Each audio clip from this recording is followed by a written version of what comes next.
या देवी सर्वभूतेषु शक्तिरूपेण संस्थिता नमस्तस्यै नमस्तस्यै नमस्तस्यै नमो नमः। जय मां अम्बे। चैत्र मास महात्म्य में श्रीमद् देवी भागवत के प्रथम अध्याय की कथा में जामवान के यहाँ से श्री कृष्ण के मणि प्राप्त करने तथा जामवंती से विवाह करके द्वारका लौटने की कथा का रसपान हम कल कर चुके हैं। आज द्वितीय अध्याय में राजा सुदुम्न के स्त्री बनने और श्रीमद् देवी भागवत के श्रवण फलस्वरूप सदा के लिए पुरुष बनकर राज्य लाभ और परम पद प्राप्त करने की कथा का रसपान करते हैं। सूत जी कहते हैं, मुनिवरों, अब दूसरा इतिहास सुनो जिसमें इस देवी भागवत का महात्म कहा गया है। एक समय की बात है, मुनिवर अगस्त जी, जिनकी पत्नी लोपामुद्रा हैं, स्वामी कार्तिकेय के पास गए और वंदना करके उनसे अनेक कथाएं पूछी। कार्तिकेय ने तीर्थ व्रत और दान के महात्म से संबंध रखने वाली बहुत सी कथाएं सुनाई। वे काशी, मणिकर्णिका, गंगा आदि तीर्थों का महात्म विशद रूप से वर्णन कर गए। इन कथाओं को सुनकर मुनिवर अगस्त जी को बड़ी प्रसन्नता हुई। जगत के कल्याण के लिए परम तेजस्वी कार्तिकेय जी से उन्होंने फिर पूछा। अगस्त जी बोले, तारकासुर का संहार करने वाले भगवान, आप सर्वशक्ति संपन्न हैं। अब देवी भागवत का महात्म और उसके सुनने की विधि को बताने की कृपा कीजिए, जिससे त्रिलोक जननी नित्य स्वरूपा भगवती दुर्गा के चरित्र गाए गए हैं। उस देवी भागवत नामक पुराण से बढ़कर दूसरा कोई पुराण नहीं है। स्वामी कार्तिकेय ने कहा, ब्राह्मण, श्रीमद् देवी भागवत के महात्म्य को विस्तार से कौन कह सकता है? फिर भी मैं संक्षेप में आपसे कहता हूँ। जो नित्य स्वरूपा हैं, सतचित आनंदमय जिनका श्री विग्रह है तथा भुक्ति मुक्ति देना जिनका स्वभाव ही है, वे भगवती जगदम्बिका देवी भागवत में स्वयं विराजमान रहती हैं। अतएव मुने, इसे देवी की बाणमयी मूर्ति कहते हैं। इसके पढ़ने और सुनने से जगत के कोई भी पदार्थ दुर्लभ नहीं रह सकते। सुना है विवस्वान मनु के पुत्र श्राद्ध देव थे, उन्हें कोई संतान न थी। वशिष्ठ जी की सम्मति से उन्होंने पुत्रेष्ठी यज्ञ किया। विवस्वान मनु की स्त्री का नाम श्रद्धा था। श्रद्धा ने होता से प्रार्थना की, ब्राह्मण, आप ऐसा उपाय कीजिए कि मेरे गर्भ में कन्या उत्पन्न हो।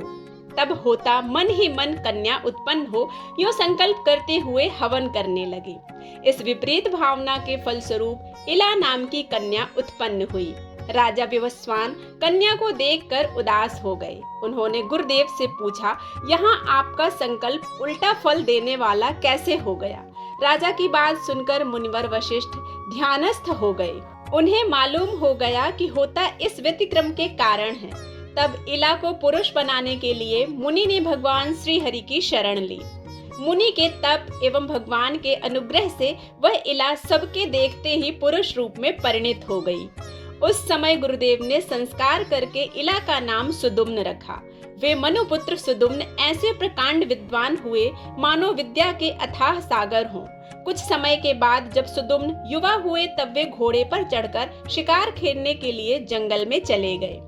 किसी समय की बात है, देवाधिदेव भगवान शंकर अपनी प्राण प्रिया पार्वती के साथ प्रसन्नता पूर्वक विहार कर रहे थे। उसी समय उनके दर्शन की अभिलाषा से मुनिगण वहां पधारे। मुनियों को देखकर पार्वती जी लज्जित हो गई। संयमशील मुनियों ने देखा भगवान शंकर और पार्वती जी हास विलास कर रहे हैं। तब वे तुरंत लौटकर बैकुंठ को चले गए। फिर भी अपनी प्रेयसी भार्या पार्वती को प्रसन्न रखने की इच्छा से भगवान शंकर ने यह शाप दे दिया, आज से जो पुरुष इस वन में प्रवेश करेगा उसकी आकृति स्त्री की बन जाएगी। उसी समय से पुरुष उस स्थान पर नहीं जाते। सुदुम्न वहां सहसा चले गए और जाते ही उनकी आकृति स्त्री की हो गई। साथ के सब लोग भी स्त्री बन गए। जो घोड़ा था वह भी घोड़ी के रूप में परिणित हो गया। यह देखकर उस सुंदरी स्त्री को बड़ा आश्चर्य हुआ। अब वह वन में इधर उधर घूमने लगी। एक समय की बात है, वह स्त्री बुद्ध के आश्रम के सन्निकट पहुंच गई। उसे देखकर बुद्ध के मन में विकार उत्पन्न हो गया। उसे पाने की इच्छा जाग उठी। वह स्त्री भी सोमनंदन बुद्ध को पति बनाने की इच्छा प्रकट करने लगी। तब वह स्त्री बुद्ध के साथ हास विलास करती हुई उन्हीं के आश्रम पर रहने लगी। कुछ समय व्यतीत होने पर बुद्ध ने उस स्त्री के गर्भ से पुरुरवा को उत्पन्न किया। बुद्ध के आश्रम पर रहते हुए उसे वर्षों बीत गए। एक दिन उसे अपना पहला वृत्तांत याद आ गया। स्मरण आते ही उसके मन पर दुख की घटा छा गई। फिर तो वह निकली और तुरंत गुरुदेव वशिष्ठ के आश्रम पर चली गई। उन्हें प्रणाम करके अपना सारा समाचार कह सुनाया और पुनः पुरुष होने की इच्छा प्रकट करते हुए उनके शरणापन्न हो गई। सब बातें विदित हो जाने पर वशिष्ठ जी कैलाश पर गए। उन्होंने भगवान शंकर की भली भांति पूजा की और उत्तम भक्ति के साथ उनके आराधन में लग गए। वशिष्ठ जी ने कहा, भगवान आप कल्याण स्वरूप मंगलकर्ता और जटा धारण करने वाले हैं। पार्वती जी आपकी अर्धांगिनी हैं। चंद्रमा आपके ललाट की शोभा बढ़ा रहे हैं। आपके प्रति मेरा बारंबार नमस्कार है।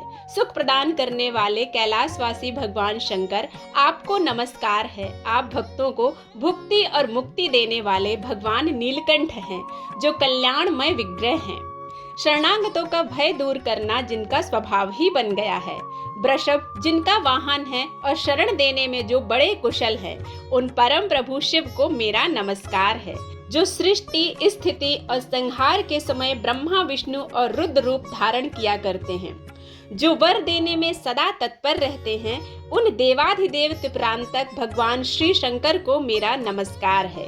यज्ञ करने वालों को यज्ञ का फल प्रदान करने वाले यज्ञ स्वरूप भगवान शंकर को बारंबार नमस्कार है। सूर्य, चंद्रमा और अग्नि को ही अपने तीनों नेत्रों में स्थापित करने वाले गंगाधर भगवान शंकर आपको नमस्कार है। इस प्रकार वशिष्ठ जी के स्तुति करने पर भगवान शंकर प्रकट हो गए। वे नंदी पर सवार थे। जगत जननी पार्वती साथ विराजमान थी। शंकर का दिव्य विग्रह करोड़ों सूर्यों के समान जगमगा रहा था। रजत गिरी के सदृश उनकी स्वच्छ कांति थी। 3 नेत्र थे, ललाट पर चंद्रमा सुशोभित था। वे अत्यंत प्रसन्न होकर शरण में आए हुए मुनिवर वशिष्ठ जी से कहने लगे, विप्रवर, तुम्हारे मन में जो इच्छा हो वर मांग लो। भगवान के यूं कहने पर वशिष्ठ जी ने उनके चरणों में मस्तक झुकाया और इला के पुरुष होने की प्रार्थना की। तब प्रसन्न होकर भगवान शंकर ने मुनिवर से कहा, यह 1 महीने पुरुष रहेगा और 1 महीने स्त्री। इस प्रकार शंकर जी से वर पा लेने पर वशिष्ठ जी जगत जननी भगवती पार्वती को प्रणाम करते हैं। वे देवी वर देने में सदा उत्सुक रहती हैं। करोड़ों चंद्रमा के समान उनकी सुंदर कांति है। उनका मुखमंडल मुस्कान से भरा रहता है। इला सदा के लिए पुरुष बन जाए, इस कामना से मुनि भक्ति पूर्वक पार्वती जी की पूजा करके उनकी स्तुति करने लगे। भक्तों पर कृपा करने वाली देवेश्वरी आपकी जय हो।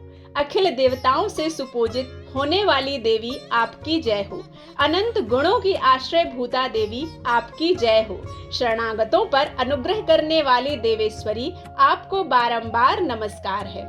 दुख दूर करने वाली एवं दुष्ट दैत्यों की संहारिणी भगवती दुर्गे आपकी जय हो। भक्ति से प्रसन्न होकर दर्शन देने वाली जगदम्बिके आपको प्रणाम है। महामाये, आपके चरण कमल संसार रूपी समुद्र को पार करने के लिए नौका है। धर्म, अर्थ, काम और मोक्ष प्रदान करने वाली देवेश्वरी आप प्रसन्न हो जाएं। देवी कौन है जो आपकी स्तुति कर सकता है?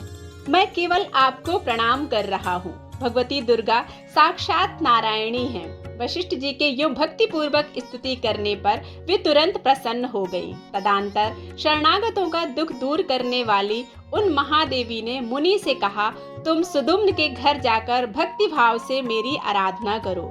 द्विजवर, तुम प्रसन्नता पूर्वक 9 दिनों में सुदुम्न को श्रीमद् देवी भागवत सुनाओ। वह पुराण मुझे अत्यंत प्रिय है। इसके सुनते ही वह उसी क्षण पुरुष हो जाएगा। इस प्रकार कहकर भगवान शंकर और पार्वती अंतर्ध्यान हो गए।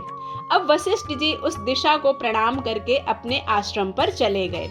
उन्होंने सुदुम्न को बुलाया और देवी की आराधना करने की बात कह सुनाई एवं अश्विन मास के शुक्ल पक्ष में नवरात्रि विधि का पालन करते हुए मुनि ने भगवती जगदम्बिका की पूजा की और राजा सुदुम्न को श्रीमद् देवी भागवत पुराण सुनाया। राजा भी वह अमृतमयी कथा भक्ति भाव से सुनने में संलग्न हो गए। कथा समाप्त होने पर उन्होंने गुरुदेव को प्रणाम करके उनकी पूजा की और वे सदा के लिए पुरुष हो गए।